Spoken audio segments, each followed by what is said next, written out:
Mikili Live.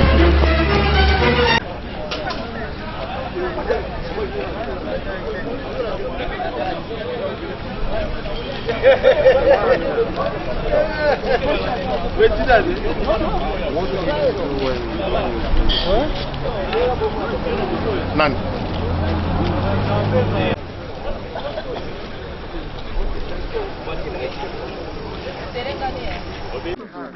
Biso ba député, oh là là. Biso ba député élu à Kinshasa. Toye awalelo na site oyo ya RTNC, ezali un des 3 sites oyo banguna balengaki ko déstabiliser fête ya bakinois. Et en tant que ba élu, toye pona kolakisa que ba institution surtout ya mboka ezali en place. Parlement ezako fonctionner, gouvernement ezako fonctionner, parquet justice ezako fonctionner, président institution président de la République ezako fonctionner normalement. Il y a un moni ba député toye liboke pour na ko réconforter ba agent nyonso tout. Il y a RTNC banda na maman Nicole di Bambou pour na courage na inspiration malama zaki na pour na battre la bijou oyo.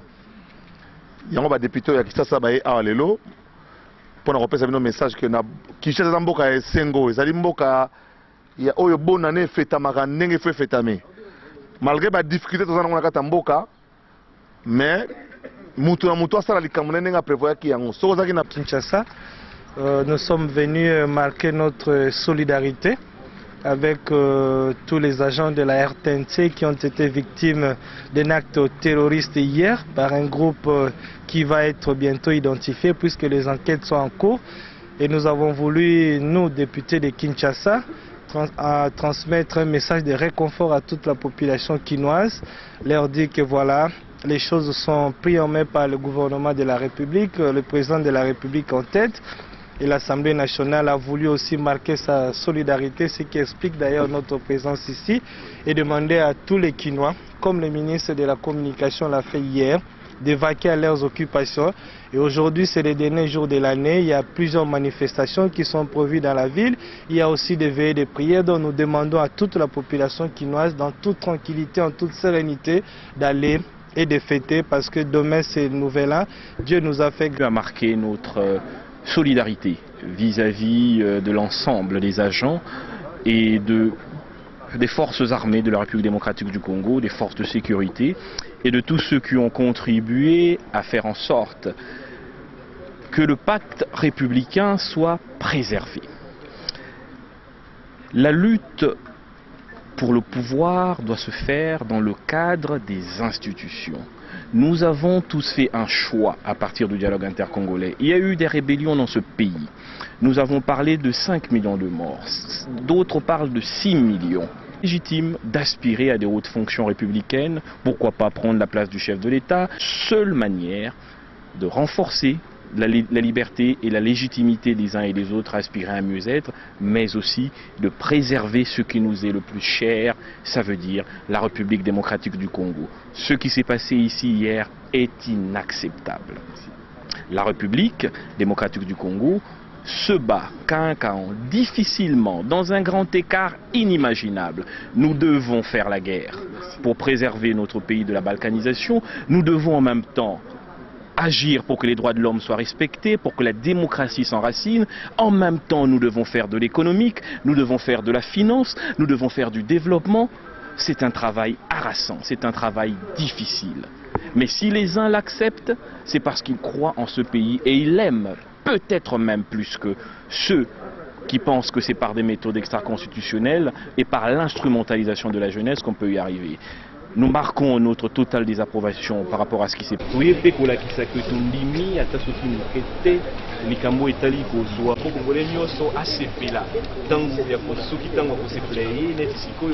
mais fin de l'année, Libiso n'a pas pendate.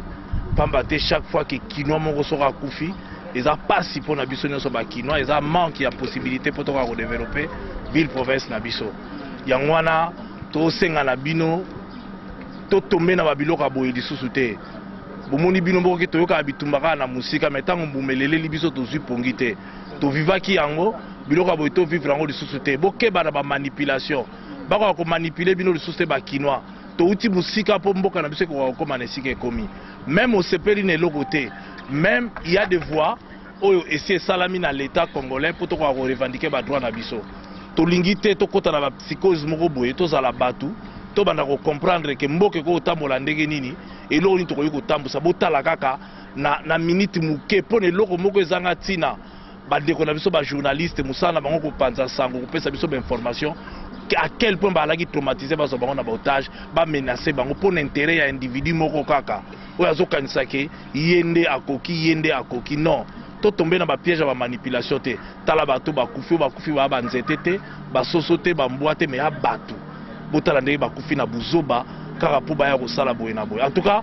to paniquer te lelo ya mikola fête mikolo ya mikola fin de l'année mbula ezoya to sambela kaka nzamba ko kokamba biso na ville ya Kinshasa to ko tomber na babiloko boye lisusu te ba innocent bazoki biso babukani ba miso ba traumatisé en tout cas to ko senga na bino kaka courage et que peuple kinois atikala ko ala na vigilance na ye oya mesana ko ala nango et que total ndeni ko leka fête ezali ba bana ba veiller de prière ba ko pesa bino ba information so lokuta ba annuler gouverneur à ville André Kimuta annulé loko mokote couvre-feu pe ezate ba pekisi ba vieux volé te eloko mokote donc ville à Kinshasa bo continuer ba makambo ezalaki alaki circonscrit yaki na ba site misatu ndé ba bisaki bino RTNC Kancha China na aéroport le reste à cité alaki tranquille bo continuer ko vaquer calmement baya ko déranger bino te bata lokuta musu bakoya ko koma oto yeko fienda kuna bino pona boyete bandako bakumisa nzambe ndeka komisi bango na suka mbula eke mbula ekoya nzamba bakisela bango apesa bango mwa courage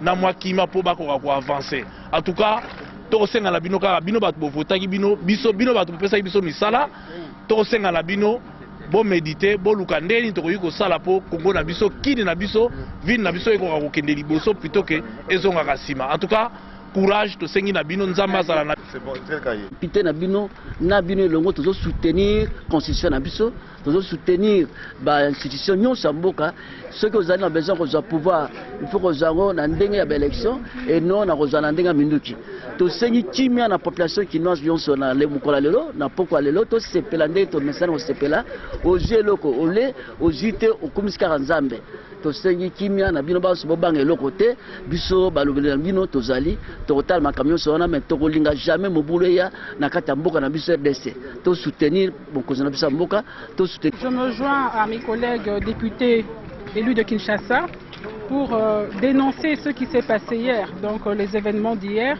Et alors notre présence ici s'explique par le fait qu'on vient reconforter nos amis qui ont subi ces événements d'hier et en même temps demander à la population quinoise de vaquer à leurs occupations, de ne pas avoir peur parce que tout ce qui s'est passé hier, c'était hier, c'est passé. Et aujourd'hui, nous continuons notre vie habituelle, c'est-à-dire le 31, beaucoup vont aller à l'église, ceux qui vont danser vont aller danser, ceux qui vont aller, je ne sais pas faire quoi, en boîte, ils vont en boîte.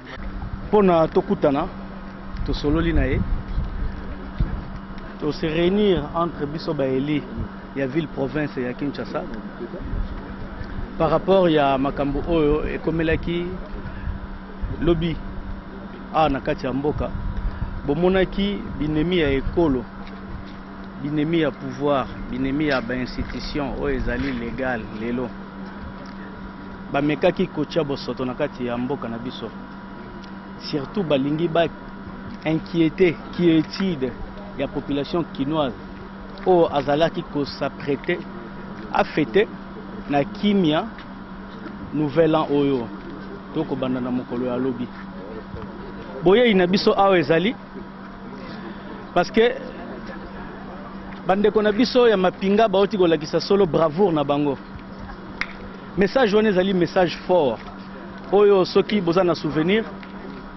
ezali liaison ya liloba en acte ya ba promesse chef de l'État Joseph Kabila Kabange apesaki na bino abe plus jamais ça o lingi pouvoir oyebi ndenge nini bazwaka pouvoir o nyosa komeka eza la réponse pona ye ameka lisusu te awa po makambo yo eza makambo totika sima totika kala bino moko bopesaki biso bokonzi bino nde bokonzi eza ya bino kozwa mandoki koya kotungisa kokoso quiétude na bino à la veille ya bafete eza makambo toboya plus jamais ça lelo soki totelemi bomoni biso tu baponami oyo ya bino toye awa na RTNC eza d'abord mpona kodire non na batentative ya boye ensuite eza mpona kofélicite bamapinga oyo bavandaki na esika oyo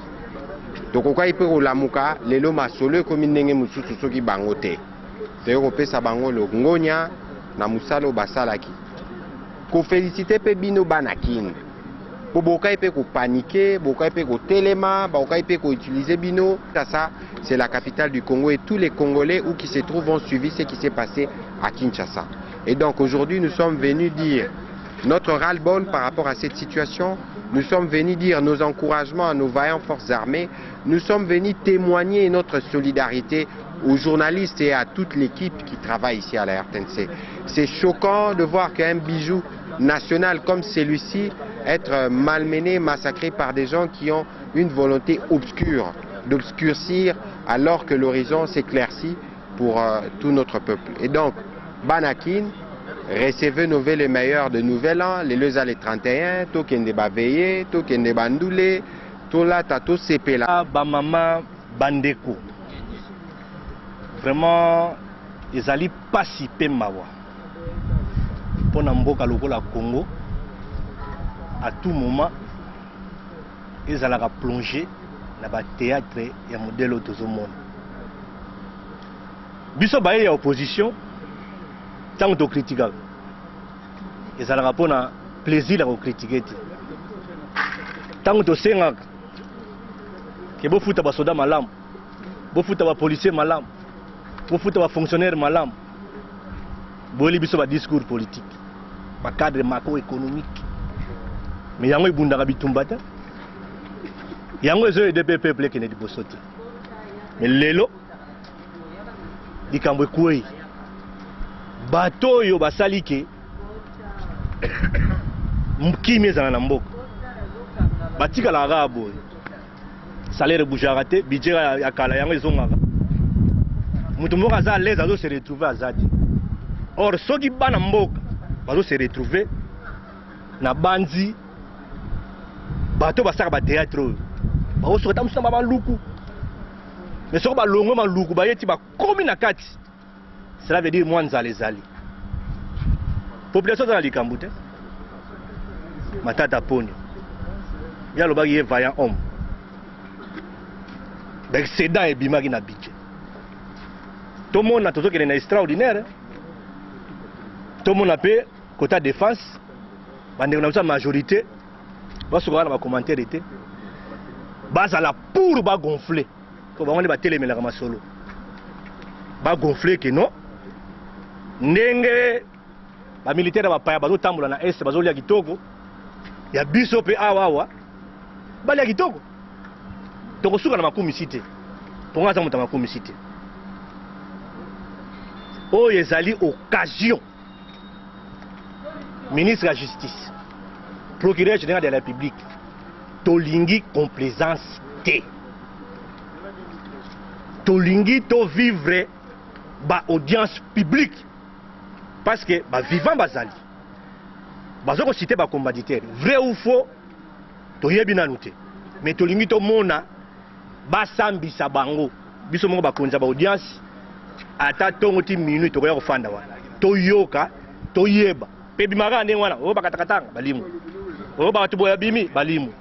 Donc soki batiki justice et ça la musala na ndenge sengeli ko sala te, c'est-à-dire ba auteur intellectuel ya makambo yo bazana kati ya système.